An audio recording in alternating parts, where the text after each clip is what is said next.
在反思与俄美关系的同时，欧洲国家也在思考对华关系的未来。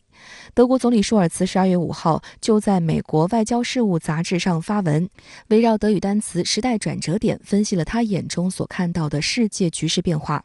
他认为，俄乌冲突和新冠疫情等因素导致全球化的一个特殊阶段结束，世界上新的力量已经出现，其中就包括经济强大和政治自信的中国。舒尔茨表示，许多人认为当前国际秩序正处于两极化时代的边缘，一场由中国和美国分庭抗礼的新冷战即将到来，但他并不同意这样的观点。他强调，中国的崛起不应该成为孤立北京或减少与之合作的借口。舒尔茨提及了前不久他的访华行程，称访问期间他已经表示坚定支持以联合国宪章确立的规则为基础的国际秩序，坚定支持开放公平的贸易。德国会继续与中国一起为两国企业之间的合作创造机会。6号，外交部发言人毛宁在回答深圳卫视驻京记者相关提问时表示，事实证明，中国的发展是世界和平力量的增长，全球发展的动力和机遇。孤立中国、限制对华合作不符合任何一方的利益。当今世界经济全球化潮流不可逆转，互利共赢是人心所向。中国已经同世界经济和国际体系深度融合，世界不会退回到相互封闭、彼此分割的状态。任何国家都无法关起门来搞建设，脱钩断链、小院高墙，损人不利己。中国的发展离不开世界，世界的繁荣也离不开中国。中国将继续实行高水平对外开放，同各国共享发展机遇。正如习近平主席会见苏尔茨总理时指出的，中国始终以自身发展维护和促进世界和平。中国发展同世界发展相互交融、相互成就。好，相关话题马上来连线特约评论员陈斌。陈先生你好。美国常务副国务卿到欧洲访问，试图弥补欧美在俄乌军事冲突上的分歧。那您认为他们的分歧在哪里？欧美能步调一致吗？主持人好，舍曼到欧洲访问要花1周时间是比较长的，可见呢，欧美在乌克兰问题上的分歧比较大。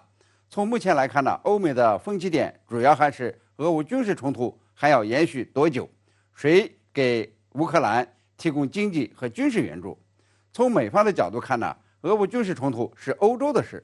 从今年初开战以来呢，美国一直把俄乌军事冲突定义为欧洲战争。俄乌呢打了10个月，双方呢都没有停下来的意思。美欧对俄核弹级的经济制裁似乎呢也没有撂翻俄罗斯，俄罗斯呢仍然有支撑战争的经济能力。而乌克兰呢在战场上的表现似乎也不差，特别呢是夺回东北部和西南部的2个州以后，这问题呢来了。要是继续支持乌克兰作战，那么谁来出钱出武器呢？过去10个月呀，对乌克兰提供经济和军事援助的主要是美国，担负了50%以上的费用。那么接下来谁来给乌克兰援助呢？美国认为呢，应该是欧洲。华盛顿的决策圈呢，已经开始讨论如何结束战争，包括拜登总统呢，都提出要和普京谈判。这里呢，有一个关键因素是，美国中期选举中民主党丢了众议院，那么今后呢，对乌经济和军事援助都会受到共和党的制约，拜登政府呢不可能任性的拨款了。从欧洲的方面看呢，认为美国不能丢下一个烂摊子一走了之。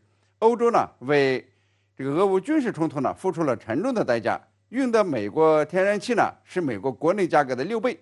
欧洲的安全问题也没有解决，俄罗斯威胁呢依然存在。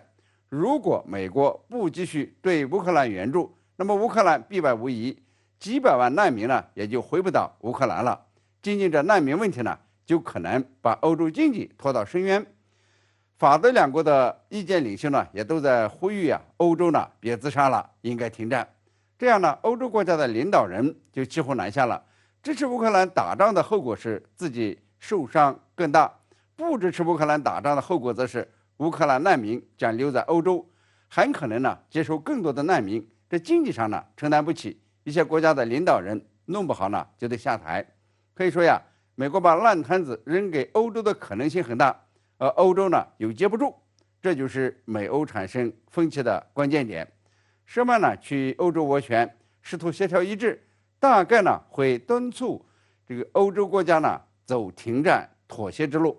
虽然欧洲很郁闷，但双方呢在尽快停战上可能会达成共识。据说呢，美国给乌克兰提供的资金，明年春季就用完了。欧洲呢难以提供更多的资金来支持战争，这停战呢也许是唯一的出路。欧美的另一个分歧是美国通胀削减法案带来的市场不公平，甚至有欧美经济战不可避免的说法。那您认为他们能解决分歧吗？欧美分歧呢可以说是双面开刃，一方面呢是俄乌军事冲突上的分歧，另一方面呢就是美国的补贴政策。通过操控俄乌军事冲突进程以及一系列的经济操作，美国呢可以说把欧洲狠狠地耍了一把，不仅占领了欧洲的能源市场，而且呢要把欧洲的先进制造业搬到美国。美国的通胀削减法案和芯片法案不仅呢要欧洲企业服从美国的政策，而且呢通过补贴政策把欧洲企业吸引到美国。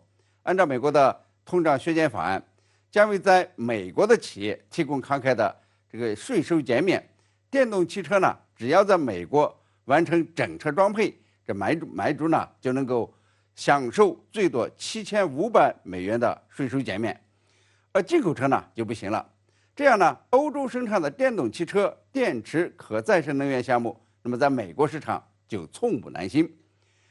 欧盟呢也想推出自己的补贴法案，但是呢只能够拿出530亿欧元，而美国呢却能拿出4000亿美元来补贴，怎么也干不过美国的。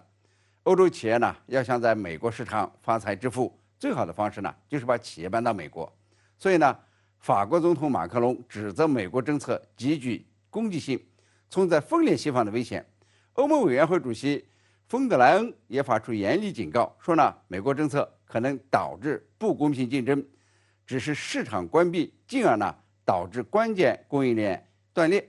那么一些欧洲议员提出呀，要对美国呢采取核选项，向世界贸易组织控告美国，或者呢与美国打一场贸易战，不能让美国在贸易保护主义上这个一意孤行。